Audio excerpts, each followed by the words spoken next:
Welcome back to my channel. What you're about to witness isn't just another sister wives scandal. It's the moment reality TV became a real courtroom drama.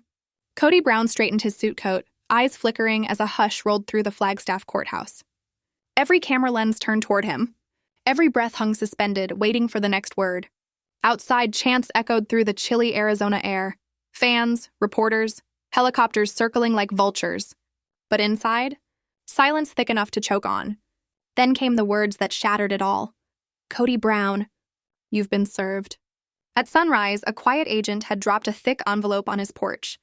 For one impossible second, Kody heard nothing but the creaking of Flagstaff's ponderosa pines. Then, his phone buzzed. Unknown number. Courthouse area code. The letterhead read, Coconino County Superior Court. The indictment: fraudulent concealment, breach of fiduciary duty, and misappropriation of community property. 10 years in the making. This wasn't a TLC twist. This wasn't a producer's cliffhanger. This was real. Kody's hand trembled as he turned the pages. And there it was, Christine's name, bold as betrayal. Below it, Mary, then Janelle. 3 signatures. 3 women he once called his family, now his accusers. His wedding ring felt heavier than ever. That band once symbolized unity among 4 wives and 18 children. Now it symbolized loss. He had 24 hours to appear in court for an emergency hearing, a motion to freeze assets. Just a day before, he'd laughed on TLC, calling himself a family CEO. Now the same cameras were outside, licking their lips for ratings gold. His first call was to Robyn. Half asleep, her voice cracked through the static. "They're taking the entire family into this," Kody growled. "Get the documents. The lockbox. Everything about the Vegas trust."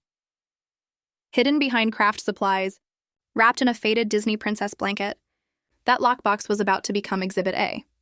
Across town, Christine sat in her lawyer's office, her hands wrapped around a cup of coffee, eyes steady. For years, she'd practiced pretending to leave.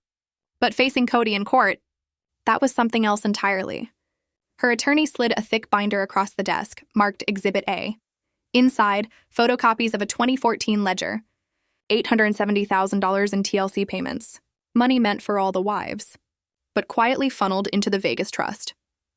Only a fraction ever reached shared accounts, her attorney said. And just like that, the truth started to bleed through the ink. By 9:30 a.m., the courthouse steps were chaos. Fans holding signs, "Justice for the wives." Reporters shouting questions.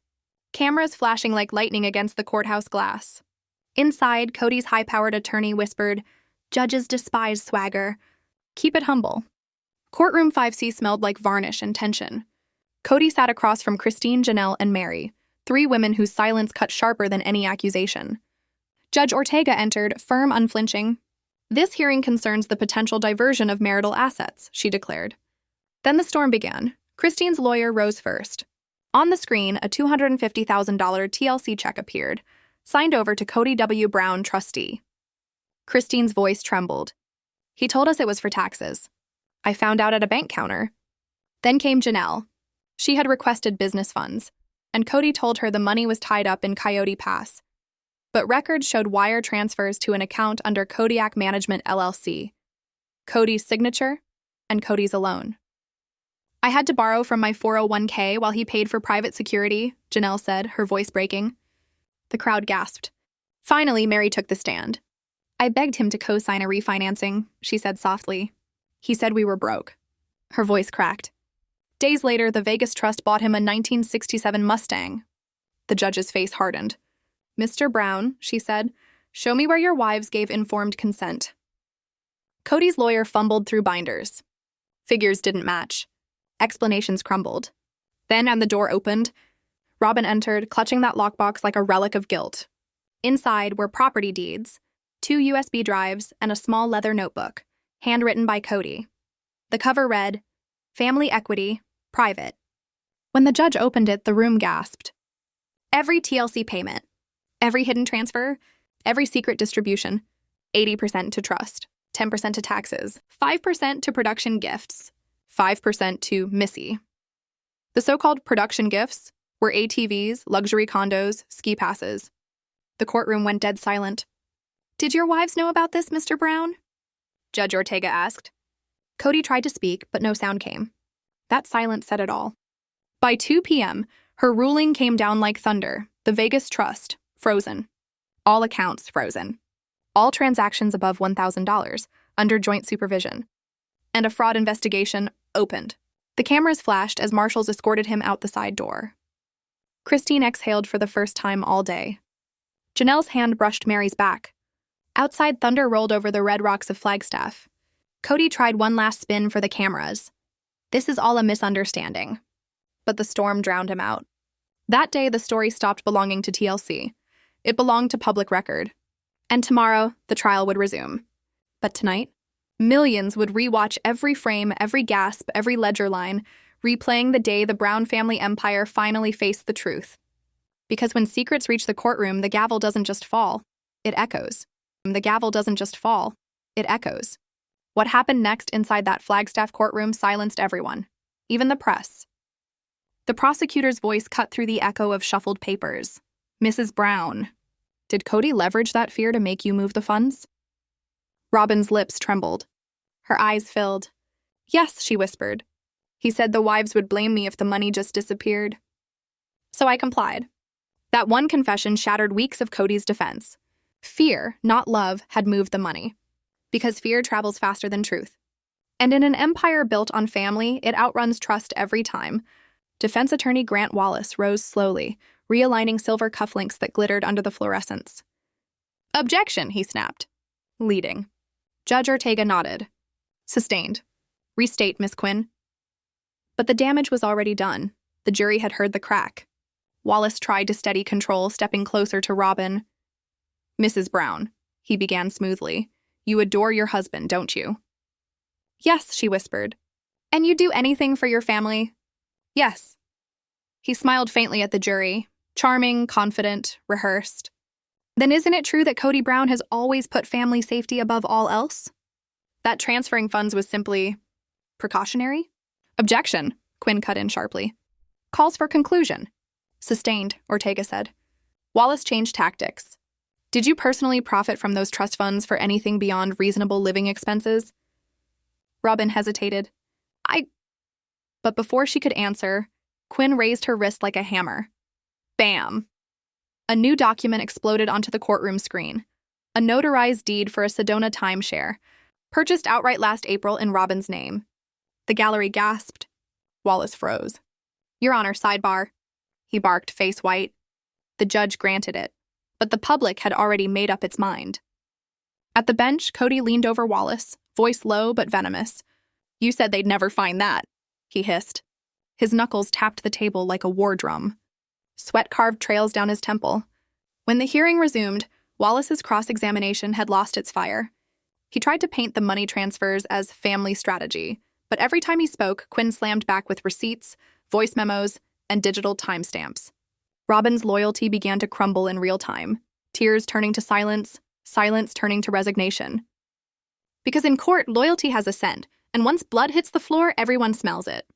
Then came the next witness, Daniel Data Denkarevsky, a forensic accountant with round glasses and a laser pointer, the kind of man who kills with numbers, not words. He clicked the projector.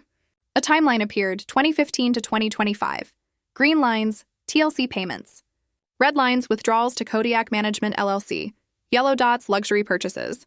For every $100 entering the trust, $42 went missing within a week, all routed to accounts under Kody Brown's exclusive control. Only 8 ever returned to family accounts.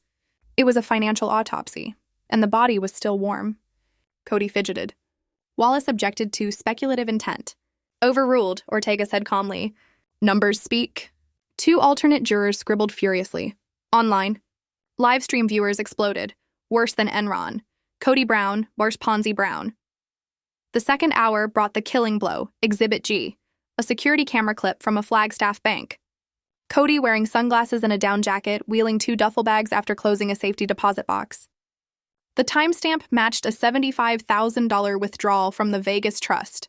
Wallace argued, that doesn't prove what's inside the bags. Quinn countered, the ledger does. In the balcony, Gwendolyn bit her lip until it bled. In the back row, Peden clenched his fists. Judge Ortega noticed, the family's anguish bleeding into the air, but she refused to close the court. Transparency, she said, would keep rumor at bay. Quinn's finale hit like a lightning strike. She grabbed a stylus and drew on the smartboard, linking every dollar from TLC to Vegas Trust to Kodiak Management to a Platinum Plus card used at Sedona Luxury Spa. Arrows glowed neon red, forming a web of deceit. Then she zoomed in on Kody's handwritten note. Keep the wives on stipend. Less chaos. More control. The courtroom erupted in gasps. Even a reporter dropped her pen, the plink echoing across the oak walls. Wallace begged for a recess. Denied. Judge Ortega turned to Kody. Mr. Brown, in light of today's testimony, do you wish to explain your accounting? Kody opened his mouth, then froze. His lawyer's hand gripped his arm. Stay silent. The judge nodded coldly. Then the court will interpret your silence accordingly. At 5 p.m. the gavel struck. Court adjourned. Outside, the Arizona sunset burned crimson, as if the sky itself reflected the ledgers. Robyn weeps. Accountant reveals cash maze. Kody silent under fire. That was the headline by nightfall. Crowds gathered outside, some cheering, others booing. A teenager held a sign, "Justice for the kids, not the cameras." Another waved Monopoly money as Kody was led away under sheriff guard. Robyn lingered on the steps, small and trembling, as Kody's SUV rolled forward, the engine rumbling like guilt on wheels. Inside, Kody barked into his phone. Emergency statement plan, miscommunication, complex family trust, anything. But across town, Christine posted her own message. Truth isn't complex. It's just inconvenient for some. Within minutes, her post had gone viral. The Brown family saga trended on every platform. Pundits analyzed charts frame by frame. Late-night hosts joked, looks like Kody's new spin-off is CSI bank statement. By midnight, Kody's mansion was quiet. Too quiet. Robyn tucked in her kids while Kody paced in the dark, phone buzzing with unread headlines. Their entire empire, once built on family transparency, now drowning in sealed affidavits and frozen accounts. As the courthouse custodians shut the lights, echoes of gasps still haunted the wooden benches. Evidence had rewritten the family's legacy into a cautionary ballad. Because when trust comes with a $sign, betrayal doesn't need a scriptwriter. And as autoplay cued the next day's hearing, millions waited for one sound, the next gavel crack. The next gavel crack. The courtroom fell into dead silence as the doors creaked open. Robyn Brown entered with her attorney, eyes red, clutching a thick envelope against her chest, the one that could either save her or destroy everything. Even Kody wouldn't look at her. The judge adjusted her glasses, scanning the crowded room. Cameras clicked, pens tapped. It wasn't just another hearing. It was judgment day for the Brown family. Robyn took her seat, trembling. The prosecutor rose, calm and deliberate. Mrs. Brown, you're under oath. Did you personally authorize the movement of those family funds? Robyn's voice cracked. I did. But only because Kody told me it was temporary. He said the others couldn't handle the truth.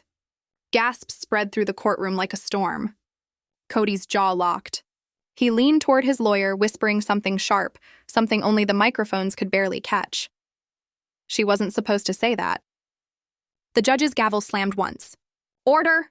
But order was gone. The prosecutor pressed on, voice sharp as glass. So you admit? Funds belonging to the entire family were moved into a private account under your name? Robyn swallowed hard. Yes. A whisper from the gallery. She finally said it. Kody's attorney jumped up. Objection, Your Honor. This line of questioning. Sustained, the judge said, though her tone carried no conviction. Everyone in that room already knew. The truth had cracked open. Then came the exhibits. Bank statements. Wire transfers. Screenshots of late-night messages. Every piece linked to the same pattern. Money from the family trust, quietly siphoned into accounts tied to Kodiak Management LLC, Kody's company. The lights dimmed slightly as the prosecutor projected one final slide. A photo of Kody and Robyn outside a Sedona property, a luxury home, purchased just months after the transfers. The crowd gasped again. Robyn broke down, tears streaking her face. I didn't know. He told me it was for taxes, for the kids. Kody slammed his hand on the table. Stop lying, Robyn. Security stepped forward. The judge glared. Mr. Brown, control yourself or I'll have you removed. But Kody didn't care anymore. He stood, pointing a trembling finger at Robyn. You're the one who ruined this family. You were supposed to protect me, not confess. Robyn sobbed, whispering, "You promised me it was clean. You said no one would find out." The room fell cold. Every spectator, every journalist, every former supporter, watching the same man who once preached unity, now crumble under his own deception. Then came the next blow. A forensic accountant stepped up, calm and calculating. According to these records, over $420,000 was redirected through various shell accounts. The beneficiaries?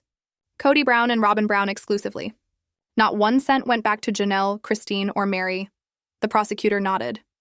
So in other words, while the other wives were struggling to make rent, Mr. Brown was buying new real estate with family funds? Yes, the accountant replied. That's correct. Robyn covered her mouth. Christine, sitting in the second row, stared forward, expression frozen, not in shock, but in quiet validation. For years, she'd been dismissed, mocked, called bitter. Now, her truth echoed through a federal courtroom. The judge sighed, adjusting her notes. "This court will recess for 30 minutes, she said, voice heavy. But let the record reflect. Today's testimony has changed the tone of this case entirely. The gavel came down. Reporters rushed out. Cameras flashed.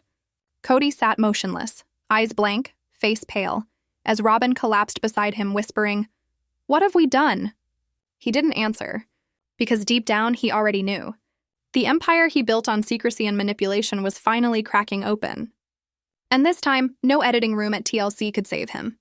When the session resumed, Christine's lawyer rose with a new document, the one that would seal Kody's fate forever. But that's where today's hearing ended. Because the next file, the one marked Vegas Trust Ledger, confidential, will reveal everything that's been buried for years. The question now isn't whether Kody Brown lied, it's how far he went to cover it up. Stay tuned, because tomorrow's session will decide whether the Brown family name survives at all. Family name survives at all.